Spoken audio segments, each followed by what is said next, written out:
Creating Star Rifter with the team at Floyo was a bit like building a car while you're driving it and also figuring out where you want it to go.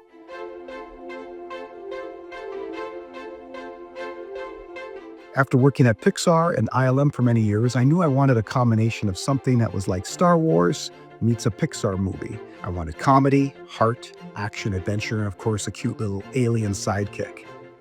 I think we got all those things. As a kid, what drew me to Star Wars was not just the cool story and the spectacle and the mythology of it, but the fact that I was able to see the behind the scenes and watch as a bunch of these artists and hippies were in these warehouses here in Van Nuys experimenting on how they would robotically control how the spaceships would fly, as well as synchronize that with the camera. These guys were truly doing cutting-edge technology, figuring it out as they were going along. That kind of sense of spectacle and pioneering is what we're doing right now. It was definitely a challenge. How do you take AI, a machine, and create something with it that feels human? I'm very much a stickler when it comes to keeping the heart and soul of the animation. Going back to the Pixar days, I was very close to all of the emotional shots when Buzz Lightyear couldn't fly or Jesse's telling her sad story. I always want to make sure that the character's performance is driven, especially when it comes to the eyes. The eyes are super important to me, getting every little eye dart, every little squint, every blink, every breath. These are things that you want to put in the character's performance that are often overlooked. To make sure that we captured all the subtle aspects of the performances, we needed control over the whole process. So we added on top of existing systems and built new tools in order to translate real-life performances into these beautiful characters that convey the same level of emotions as our actors. We also created workflows that enable us to have very selective control so we could keep the essence of what's working in the performances and ignore what doesn't. So we're left with detailed characters full of life that stay consistent across shots and angles, that are able to have physical interactions with real objects and other characters. Galaxy Cart Package Patrol, bringing the universe to your... Initially, we said, how do we create this 6-minute pilot with as few characters as possible and as few environments as possible that still tell the story? So we ended up with a middle-aged guy, a tough 8-year-old girl, and a lovable alien named Mooch. But also we had a spaceship called Wallaby, and that had to be kind of our Millennium Falcon. It had to be gritty and powerful. And then we had a new alien environment we call Orcus Prime.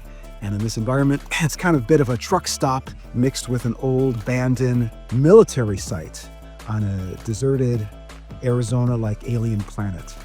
Now, for anyone who thinks AI in real production is just pushing a button, well, that's not really the case. We spend a lot of time in concepting and world building to ensure our environment stayed consistent. The reality is that if you let AI run completely free, it behaves like a dream. It's prone to morphing and losing the logic of the scene. Now, to get the stability we needed, you gotta have a team of skilled people to control the AI. Together with our custom-built AI workflows, we use a lot of traditional pipelines too. I also created a simple 3D model in Maya where I would block out the environment and go on a virtual location scouting to figure out exactly the plan of which angles I would shoot and making sure that my staging was correct. We then gave these style frames to Floyo, who worked very hard on creating the first frame of every shot. And this allowed us to harness the AI's power while maintaining total creative control, pushing our shots to the finish line without letting the technology drift off script. Now, AI can create amazingly beautiful shots, but they're completely worthless unless controlled to stay inside the world and script for the director. And that's where we come in. At that point, we had everything we needed. Performance capture for body and face, character designs, world building, camera angles, composition, all of it. The trickier part was combining all of it together to create the consistent shots and scenes that made up the Star Rifter pilot. Keeping the humans driving this AI process is essential to not just making a good product, but I think it's what we really need in this world, to not just let AI take the wheel. AI doesn't have heart. It doesn't have the humanity. That only comes from humans. As far as we can tell, only humans can bring this sense of soul and authenticity to the process. But here's the thing.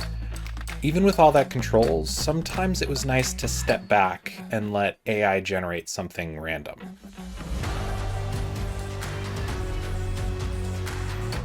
Or not. Our hope is that Star Rifter creates a bit of a rift into the Hollywood system, creating a new pipeline, allowing more of these very high-end, spectacle-driven stories to be told at a fraction of the cost, so that these stories can be told not just by people who have access to Hollywood studios, but artists around the world with important stories to tell of their own.